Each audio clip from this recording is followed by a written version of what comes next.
Class में क्या पढ़ा था अपन ने? याद है?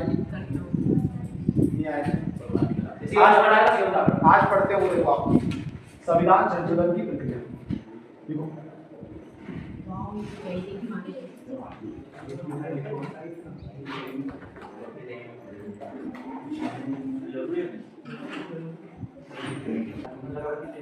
देखो थोड़ा सा मैं बता देता हूँ फिर लिखवाएंगे। संविधान संशोधन जो अनुच्छेद 368 है, कौन सा अनुच्छेद में? 368 भाग 20 और अनुच्छेद 368 में संविधान संशोधन की प्रक्रिया दो प्रकार से बताई गई। कितने प्रकार से? दो प्रकार से। और सामान्यतः अपन कोई भी एक बिल बनाने के लिए उसमें तीन प्रकार या संविधान संशोधन करने के लिए तीन विधि अपनाते हैं, परंतु अनुच्छेद 368 में कितनी बताइए? दो। यदि कोई नया राज्य बनाना हो, क्या बनाना हो? नया राज्य। चलो उदाहरण बात करेंगे। एक तो साधारण बहुमत द्वारा, कैसे? साधारण बहुमत द्वारा, एक विशेष बहुमत द्वारा, विशेष बहुमत द्वारा, एक होता है विशेष बहुमत प्लस आधे से अधिक राज्यों की सहमति। ठीक। साधारण बहुमत का अर्थ क्या होता है? आधे से एक अधिक, आधे से अधिक। विशेष बहुमत का ये होगा कि टोटल जितने मेंबर हैं उसका 2/3। कितना? 2/3।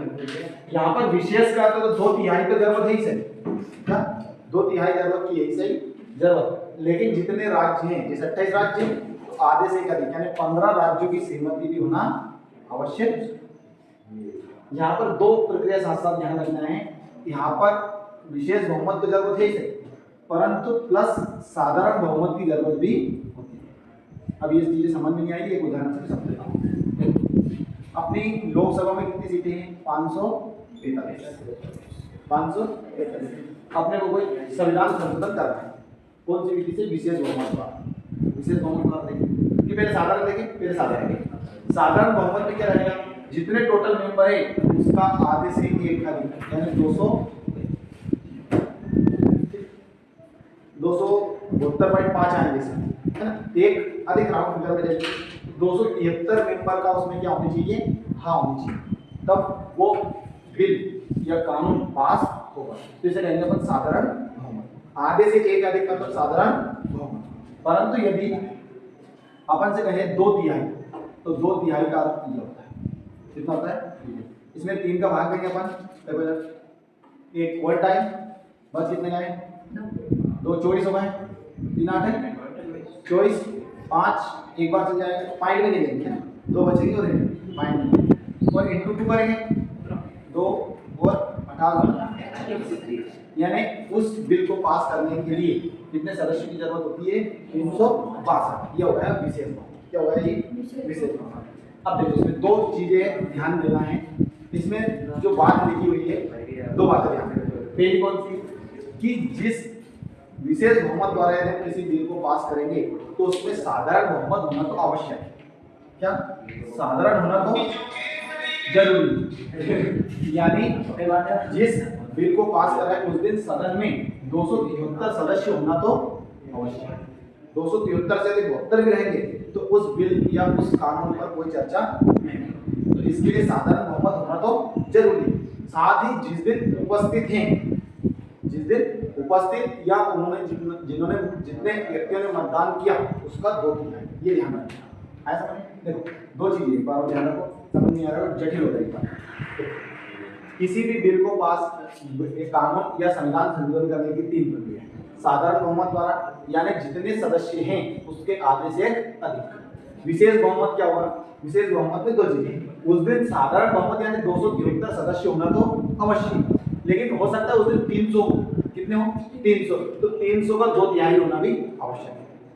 ठीक है, ऐसा इसमें और आधे राज्यों जैसे मध्य प्रदेश, उत्तर प्रदेश, छत्तीसगढ़, बिहार, इन राज्यों के जो विधानमंडल यानी विधायक है उनके द्वारा भी पास करना भी आवश्यक है।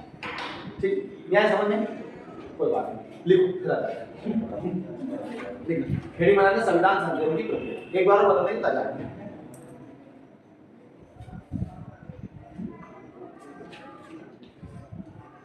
भारतीय संविधान के निर्माताओं ने भारतीय संविधान के निर्माता है बनाने वाले यानी संविधान सभा के सदस्य निर्माताओं ने संविधान के संशोधन के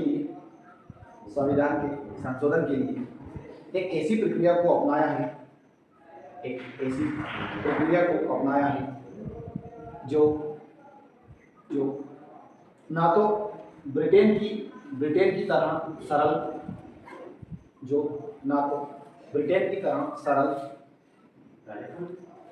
और ना ही अमेरिका की तरह जटिल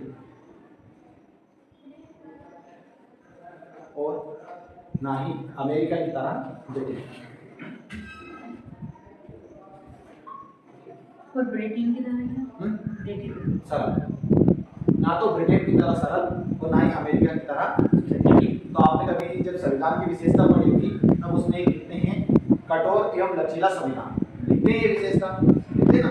तो उसमें किसी भी देश के संविधान को कठोर या लचीला उसमें संविधान संशोधन की प्रक्रिया के आधार पर कहा जाता है।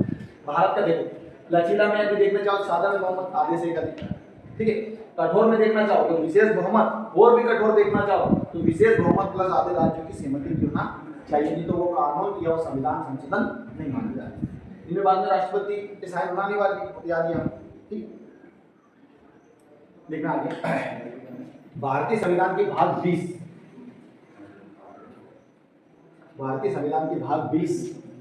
के अनुच्छेद 368 में संविधान संशोधन की प्रक्रिया के बारे में वर्णन किया गया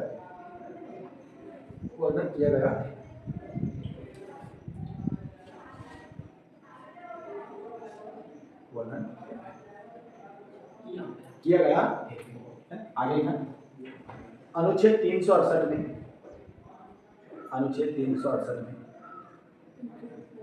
संविधान संशोधन की दो प्रकार की प्रक्रियाओं के बारे में समझाया गया।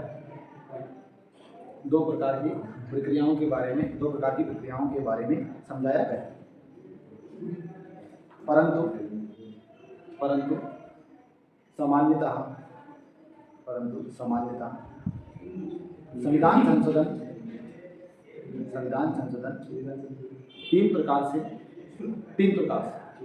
से किया जाता है।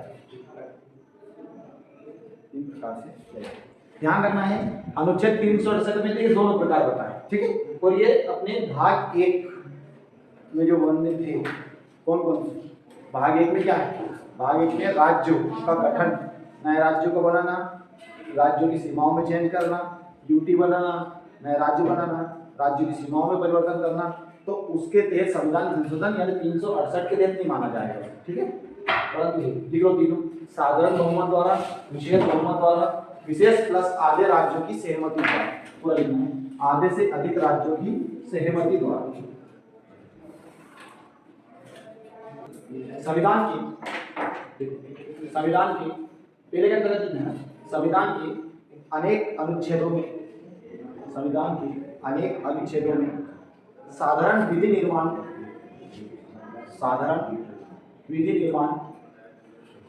की प्रक्रिया अनुच्छेदों में साधारण विधि निर्माण की प्रक्रिया अर्थात संसद के दोनों सदनों के पृथक साधारण बहुमत द्वारा ही संशोधन किया जा सकता है। साधारण बहुमत द्वारा ही संशोधन किया जा सकता है, ठीक है। एक बात का ध्यान रखना है, इसमें 2-3 चीजें ध्यान रखनी है, जिसमें मैं अभी बता देता हूँ, कल उसको डिटेल से दिखा देंगे। एक तो ये कि आपको याद है अनुच्छेद 108 है ना, इसमें है संयुक्त बैठक का प्रावधान, इसका संयुक्त बैठक। लेकिन संविधान संशोधन के लिए आप संयुक्त बैठक नहीं बुला सकते, ये ध्यान रखना है। संयुक्त बैठक कैसे होते हैं? संसद के कितने सदन हैं? 2, राज्यसभा और है ना, बात मत कर, राज्यसभा और लोकसभा, इन दोनों की अनुच्छेद 108 के तहत संयुक्त बैठक बुलाई जा सकती है, राष्ट्रपति बैठक को बुलाते हैं, ठीक है। परंतु इन 3 प्रक्रिया में यानी संविधान संशोधन की प्रक्रिया में हम दोनों बैठक को संयुक्त रूप से नहीं बुला सकते, यानी लोकसभा से भी आधे से अधिक यानी 245 सीटें, उसका आधे से अधिक, और यहाँ पर 545 है तो इसके भी आधे से अधिक सदस्यों की सहमति होना अनिवार्य, ठीक। जब फिर उसके बाद राष्ट्रपति उस पर साइन, ठीक है, उसके बाद वो संविधान संशोधन माना जाता है। तो दोनों के लिए संयुक्त बैठक नहीं बुला सकते, एक बात तो ये ध्यान रखना है, ठीक है। अब देखिएगा आगे और इसी में लिखना है,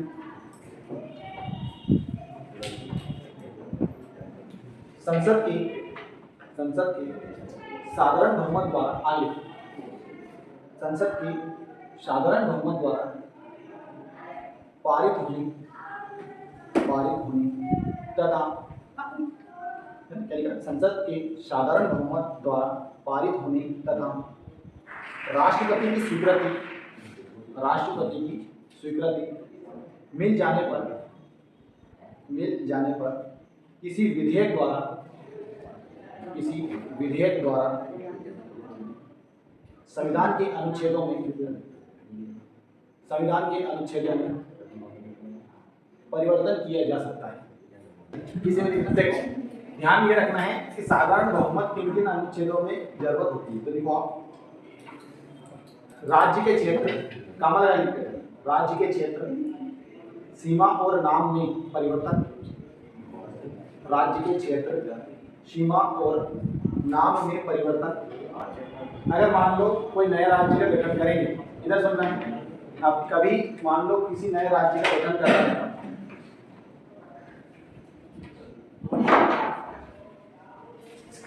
मान लो किसी नए राज्य का गठन कर रहे हैं, तो नए राज्य का गठन कर रहे हैं, उसमें भी साधारण बहुमत की जरूरत होगी और अनुच्छेद 368 के तहत उसे संविधान संशोधन नहीं मानेगा, है ना। और उसमें कैसी जरूरत लगेगी? साधारण बहुमत, यानी आधे से अधिक। आसान बात है, कोई बड़ी बात नहीं। उसके नाम में भी परिवर्तन करना हो है या उसकी सीमाओं में परिवर्तन करना हो तो भी अपन साधारण बहुमत विधि को अपनाएंगे। जैसे मध्य प्रदेश से छत्तीसगढ़ अलग हुआ, जैसे बहुत सारे राज्य बने, आंध्र प्रदेश से तेलंगाना बना, ठीक है, तो उसमें किस विधि की जरूरत पड़ेगी? साधारण बहुमत, ठीक। आगे देखो इसमें काम लगा, राज्य की, देखो आगे, राज्य की व्यवस्थापिका, राज्य की व्यवस्थापिका देखो, संसद कोई भी कानून बना देगी, संविधान संशोधन करने की शक्ति केवल संसद में, राज्य के विधानमंडलों में नहीं। तो जिस तरह कोई भी कानून बनाने का कार्य किसके पास है? संसद के पास है। जैसे राज्य के छोटे मोटे कानून बनाने का अधिकार किसके पास है? उसकी विधानसभा, यानी उसको बोलते हैं विधानमंडल। क्या बोलते हैं उसको? विधानमंडल। और भारत की पूरे भारत के लिए बनाना तो उसे संसद के, है ना। तो संसद के कितने सदन है? 2, लोकसभा और राज्यसभा। इसी तरह विधानमंडल के भी 2 सदन, कौन कौन से? एक होता है विधानसभा, एक होती है विधानसभा और एक होता है विधान परिषद। क्या होता है? विधान परिषद। परंतु विधान परिषद सभी राज्यों में नहीं है ना, केवल 5 राज्यों में है। विधानसभा का तात्पर्य है विधायक, जहां से विधायक जो सदस्य होते हैं वो विधानसभा के सदस्य होते हैं। विधायक से मिलकर के बनता है सीएम। जिस पार्टी पे सबसे ज्यादा विधायक बनते हैं, जिस पार्टी के, जिस दल के, उसमें से सीएम चुना जाता है। जैसे संसद के लोकसभा का रहता है नहीं रहता है? लोकसभा में जिसके पास सबसे ज्यादा सीटें होती है वही प्रधानमंत्री बनता है उसी दल का। जैसे नरेंद्र मोदी जी प्रधानमंत्री, तो बीजेपी के पास सबसे ज्यादा लोकसभा की सीटें से तात्पर्य है बीजेपी के सांसद सबसे ज्यादा है। इन 542 में से, जो लोकसभा के 542 है, इसमें से सबसे ज्यादा किसके पास है? बीजेपी के पास। तो वहां पर प्रधानमंत्री या मुख्यमंत्री बनने के लिए क्या होता है? आधे से एक अधिक, यानी जिस पार्टी के पास 273 सीटें रहेंगी उस पार्टी का प्रधानमंत्री बन जाएगा। क्या बन जाएगा? है ना, ऐसा है। अब डेली आते नहीं हो, इसलिए इतनी सब चीजें अब तक तो पूरी समझ नहीं रहती है। आपको आती नहीं कौन सा विधानमंडल है कौन सा विधान परिषद है, कौन सी संसद है, कौन सा लोकसभा है, कौन सा राज्यसभा है, समझ में नहीं आता तो दिमाग भी चाह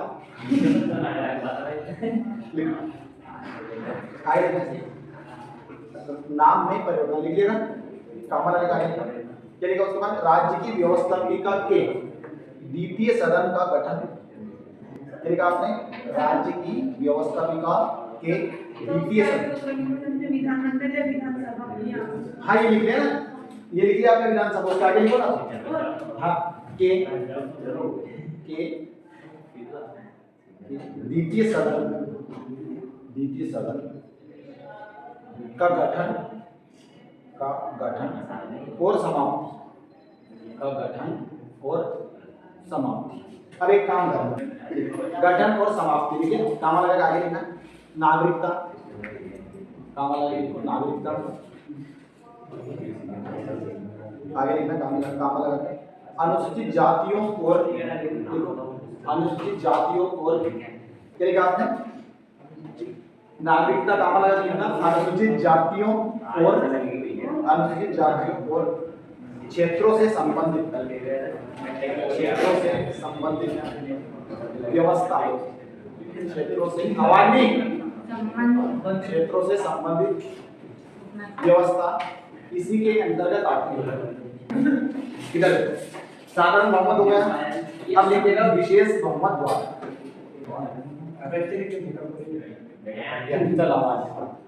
विशेष बहुमत में क्या रहेगा, साधारण बहुमत होना अवश्य, साथ ही 2/3 सदस्यों की उपस्थिति या मतदान करना भी आवश्यक, लिखो। दूसरा क्या लिखा आपने, विशेष बहुमत द्वारा संविधान संशोधन की प्रक्रिया, ऐसे पूरा लिखिए, विशेष बहुमत द्वारा संविधान संशोधन की प्रक्रिया, आवादी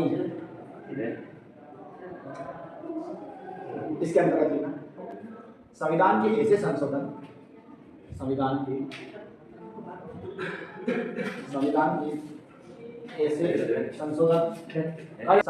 ऐसे संशोधन का विधेयक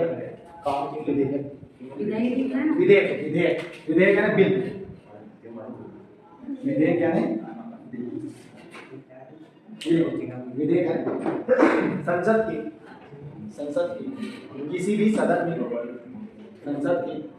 सदन में प्रस्तावित किया जा सकता है, संसद के किसी भी सदन में प्रस्तावित किया जा सकता है, अर्थात किया जा सकता है, आगे ना, यदि संसद का वह सदन कुल सदस्य संख्या के बहुमत, ध्यान रखना है, 2 शब्द रहेंगे, कुल सदस्य संख्या के बहुमत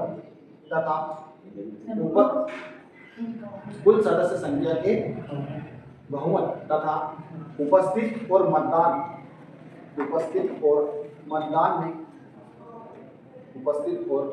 में भाग लेने वाले सदस्यों के 2/3 इसलिए लिख लेना,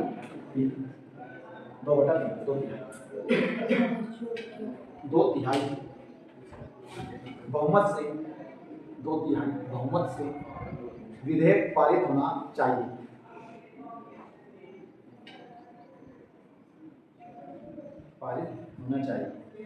इसी प्रकार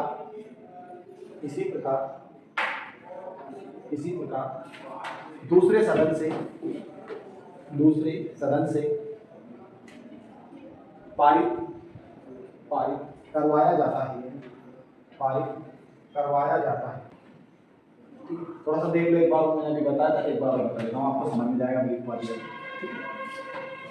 यहाँ देखना है सर, सदन और संसद अलग-अलग होती है।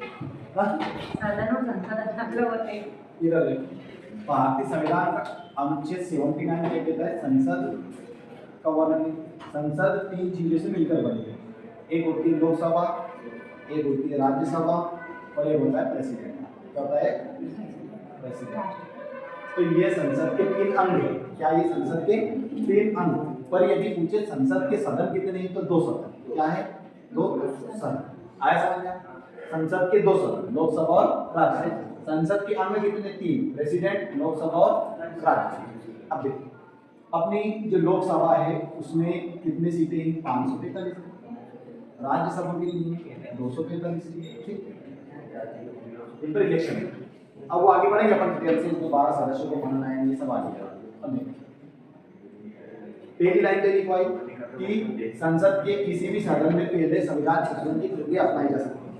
दोनों में से किसी, चाहे पहले इसमें दिया हो या पहले इसमें दिया हो, कोई फर्क नहीं पड़ता। अपन मान लेते हैं पहले लोकसभा में लाया गया, तो लोकसभा के लिए अपन ने विशेष बहुमत के लिए 2 लाइन लिखी।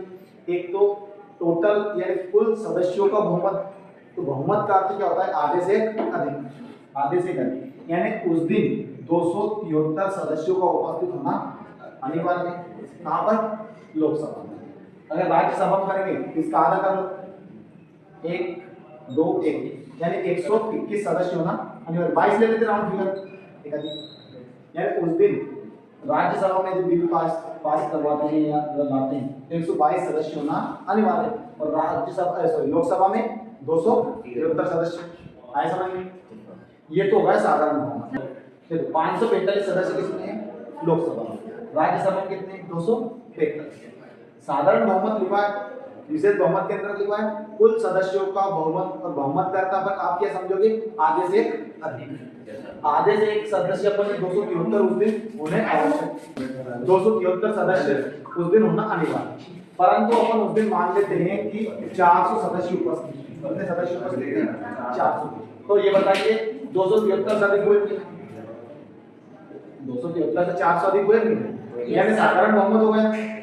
अब उस दिन जो उपस्थित हैं उसके 2/3 सदस्यों का उसमें वोटिंग उसके पक्ष में होनी चाहिए। तो 400 का 2/3 कितना हो जाएगा? चलो एक काम करो, इसको मैं 300 मान लूं क्या? यस सर मान 300 मान ले, तो यहाँ कट जाएगा 100 और इसका 2 गुना कर देंगे 200, यानी इन 300 जो लोग हैं उस दिन उपस्थित हुए, इनमें से 200 को यस करना अनिवार्य, मतलब उस बिल या विधेयक के संबंध में हाँ करना अनिवार्य, अन्यथा वो बिल पास नहीं। आया समझ में? आया? इसी प्रकार लोकसभा में राज्यसभा में देखो, राज्यसभा में 122 सदस्य होना तो अनिवार्य, तो अपन यहाँ भी 200 मान लेंगे, 200 मान लें, कितने मान लें? 200 मान लें, तो 122 से अधिक हुए 200 हो गए ना। अब इन 200 का 2/3 3 से भाग दो, 66.66 आता है लगभग, यहाँ 67 मान लो, मैं 67 का गुना 2 से कर देना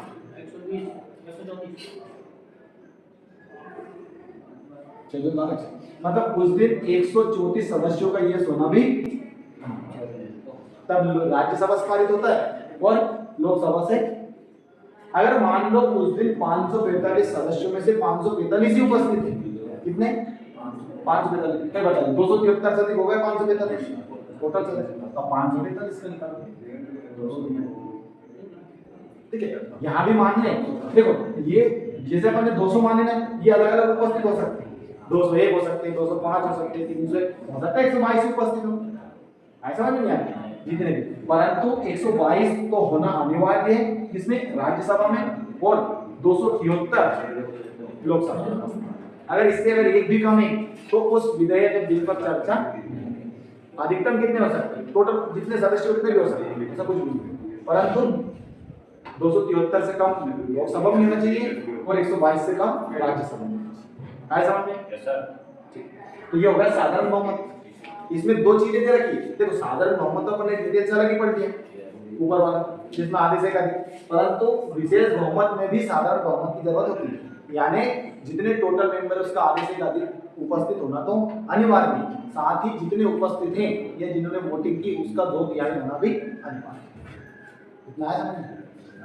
नहीं आया तो कोई बात नहीं, हर किसी को हर कोई बात समझ में आना जरूरी नहीं है ना। मैं कोई कृष्ण भगवान को हूँ, जब कृष्ण भगवान ने दुर्योधन को खूब समझाया तो उसको समझ नहीं आया, ना तो आप दुर्योधन हो ना मैं कृष्ण, हम जो देखो किसी में लिखना है।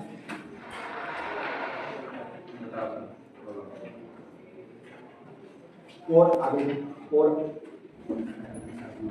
दोनों सदनों से पारित होने के बाद राष्ट्रपति की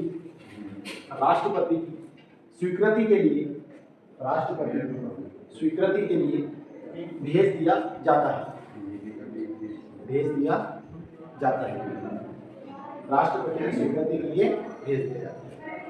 और राष्ट्रपति स्वीकृति देने के लिए, और राष्ट्रपति स्वीकृति देने के लिए बाध्य होता है, राष्ट्रपति स्वीकृति देने के लिए बाध्य। मौलिक अधिकार, मौलिक अधिकार, मौलिक अधिकार जो दूसरा लिखा ना उसके अंतर्गत लिखना है। मौलिक अधिकार कामा लगाना, नीति निर्देशक तत्व, नीति निर्देशक तत्व,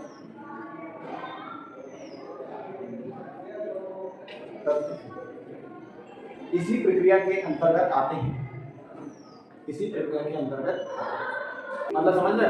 यदि मौलिक अधिकारों में संशोधन करना, जैसे संपत्ति के अधिकार को हटाया गया तो उसमें विशेष बहुमत की जरूरत लगी, लेकिन संविधान संशोधन में मौलिक अधिकारों में परिवर्तन कर रहे हो, नीति निर्देशक सिद्धांतों में परिवर्तन कर रहे हो, तो उसमें आपको विशेष बहुमत की जरूरत, ठीक है। अब ये नहीं याद होगा मौलिक अधिकार कौन से नीति निर्देशक सिद्धांत नहीं याद, तो जान गधों में आप पढ़ा तो रहा हूँ, रोज यही तो पढ़ा रहा हूँ, जल्दी नहीं याद।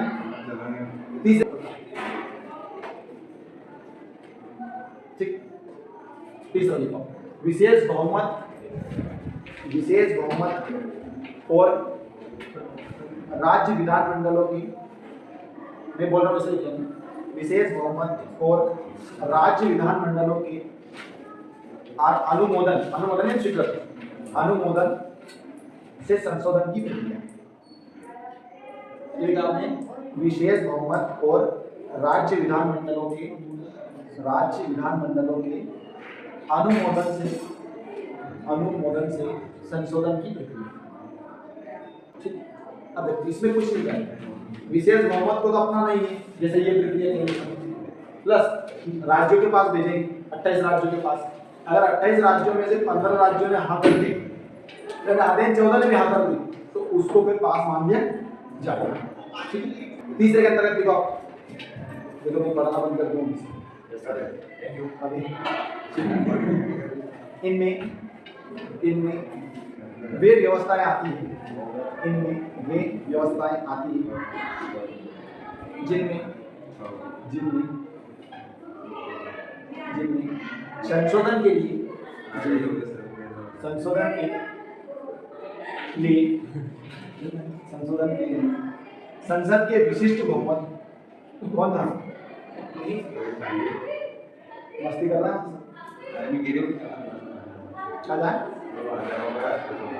अच्छा, सर से पूछ क्या लिखा आपने? संसद के विशिष्ट बहुमत तथा विशिष्ट बहुमत तथा इस विधेयक को राज्यों की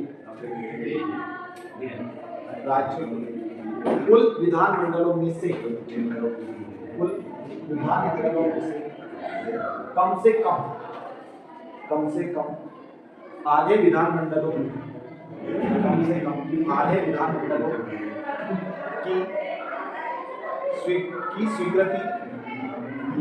स्वीकृति होना आवश्यक है।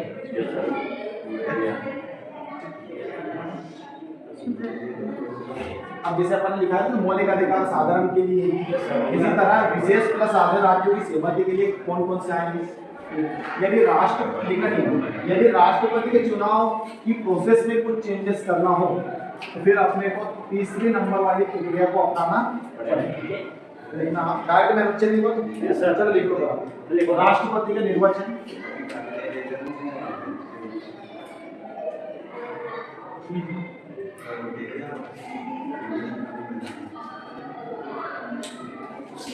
अनुच्छेद 54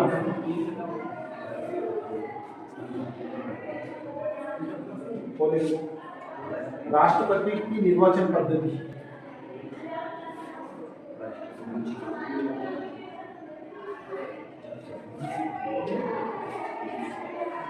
अनुच्छेद 55 और संघ की कार्यपालिका शक्ति का विस्तार।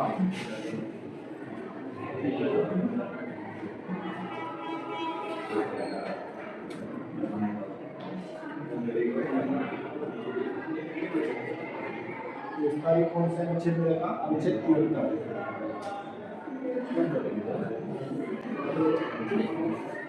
बहुत सारे हैं और स्वयं अनुच्छेद 368।